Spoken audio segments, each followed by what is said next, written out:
au Real de Madrid, être un joueur aussi important. De l'histoire du Real a marqué par 2 fois dans le Classico à l'aller et dans le Classico au retour dans la même saison. Seul Van Nistelrooy et Cristiano Ronaldo avaient réussi cela. 17e but pour Jude Bellingham ce soir, le facteur X de cette rencontre. On a suivi un homme dans le match peut-être plus précisément, mais en même temps il a été époustouflant une fois de plus, c'est Vinicius qui a été décisif par 2 fois. Il transforme le penalty et il délivre une passe décisive sur le but de Lucas Vazquez. Il a été dans tous les coups, omniprésent. Et ce que j'ai aimé aujourd'hui, c'est son calme. On se rappelle quand même le match aller, le Classico. On rappelle chaque fois qu'il y a un match aussi intense, il perd un petit peu de la concentration. On l'a vu un tout petit peu avant sa sortie du terrain. C'est énervé, mais ça c'est normal. Ça c'est quelque chose que ça me dérange pas du tout. C'est normal. Il veut rester dans un Classico. Surtout, c'est qu'il était décisif, collectif. Parce que là, on voit cette talonnade qu'il essaie de donner à Rodrigo, qu'il aurait pu aller tout seul. Il est encore patient, il marque sur le penalty, il était en jambes jusqu'à... Et là, en revanche, là, il aurait pu mieux faire. Parce qu'il il aurait pu mieux faire, mais bon, il fait quand même une course qui est assez importante. Là, parce que j'ai bien aimé son calme dans ce match-là, qu'il a gardé quand même tout le long. Là, il fait un mauvais contrôle sur le dernier contrôle, là, il fait mal, mais bon. Faut faire les jambes. L'arrêt de Ter Stegen est magnifique. Il faut quand même dire à ces 2 équipes qu'ils ont quand même joué à la Champions League. Il y en a un qui est sorti vainqueur et l'autre pas. Mais le niveau encore d'intensité, le niveau d'intensité, il est exceptionnel. C'est un sommet, le Classico, et ça ne ment pas. On disait juste avant le coup d'envoi de la rencontre que la moyenne de buts dans un Classico était de 3,2. On en a eu 5 ce soir. Score final 3-2. Juste avant le début de la rencontre, ce qui vous a intéressé particulièrement, Louis, c'était le duel à venir entre Camavinga et Yamal. Et effectivement, il y a eu un super duel entre les 2 joueurs. Donc rappelons que Camavinga était positionné arrière gauche, et tout au long de la rencontre, ils se sont livrés à un duel palpitant. Oui, Lamine, on connaît ses qualités, dans ses prises de balles, dans cette qualité qu'il a en lui pour éliminer, pour effacer. Hop là, grand point de Camavinga. Lui aussi, il se permet aussi, Eduardo, d'aller de l'avant pour aussi sur ce côté gauche. Maintenant, il est aussi ce joueur qu'on le pose, on le met à gauche, il essaie de faire de la meilleure des façons, d'être utile par rapport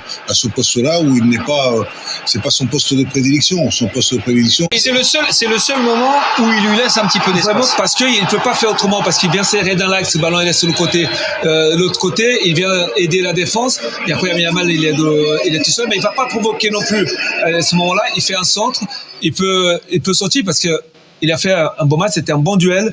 Et par un moment, il était pris, mais il a quand même revenu au défendre. Et à niveau offensif, on avait les images, il a quand même provoqué Lamine Yamal. Oui, c'était un très très bon duel pour ces 2 joueurs. Un poste qui n'est pas le sien, il faut le préciser. Louise, vous avez raison. Le chiffre de cette rencontre, c'est 40-40, comme le nombre de jours sans marquer pour Robert Lewandowski. Ça équivaut à 6 matchs, toutes compétitions confondues. C'était l'un de nos thèmes avant le coup d'envoi de cette rencontre. Il n'a pas été décisif ce soir, une fois de plus, et il a été en retrait dans cette rencontre, Louis.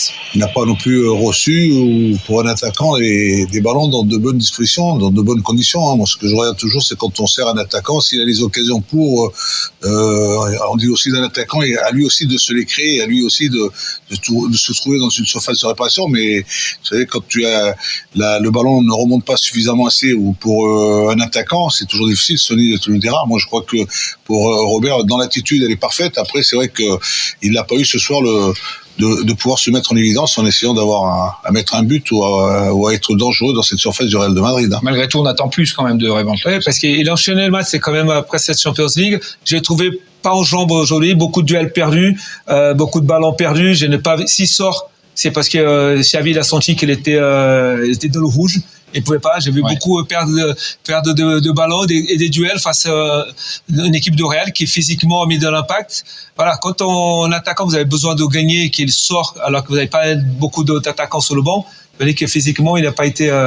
C'est un petit alerte pour savoir physiquement est-ce qu'il va finir bien la saison ou pas. Sorti un peu après l'heure de jeu par Xavi. Le résultat final, 3-2 en faveur du Real Madrid, qui dispose donc de 11 longueurs d'avance sur le Barça, son dauphin, au soir de la 32e journée. Le Real Madrid qui a peut-être ce soir remporté le championnat, qui a pris, en tout cas c'est sûr, un tournant décisif.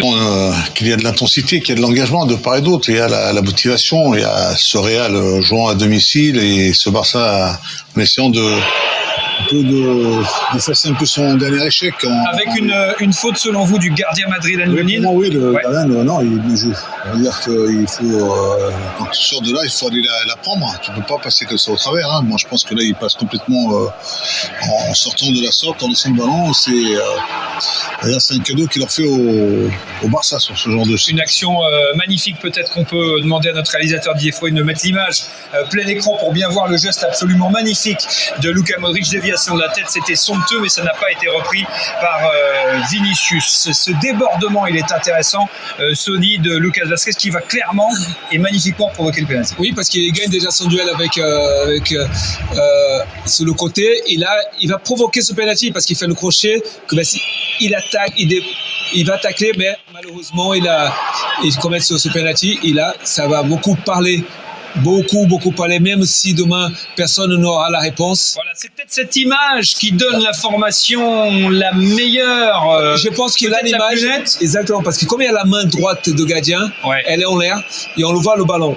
Si le ballon il touche la ligne, même s'il touche un petit peu la ligne, là, on va le voir. Et il n'y a pas penalty. Il faut qu'il... Voilà, il n'y a pas but. Il faut qu'il passe complètement. Je pense qu'ils ont le doute là. But ou pas? C'est difficile. C'est difficile, hein, quand même. C'est difficile à le dire. En Espagne, il n'y a pas la fameuse goal line. La goal line, non. Mais bon, j'ai vu sur un match aujourd'hui, le Girona pareil sur deux situations comme ça. C'est vrai que c'est énervant parce que normalement, avec la goal line, ça facilite. Ça peut aider effectivement sur cette action, mais c'était pas clair. Hein. Ouais, mais ça va. On va en parler. Barcelone, Real Madrid. Waouh, quel classico comme on l'aime. Vraiment, aujourd'hui, on a vu un match que tout le monde attendait parce que c'est le match le plus regardé en Europe, on peut dire. Barcelone, Real Madrid, c'est l'une des anciennes classiques.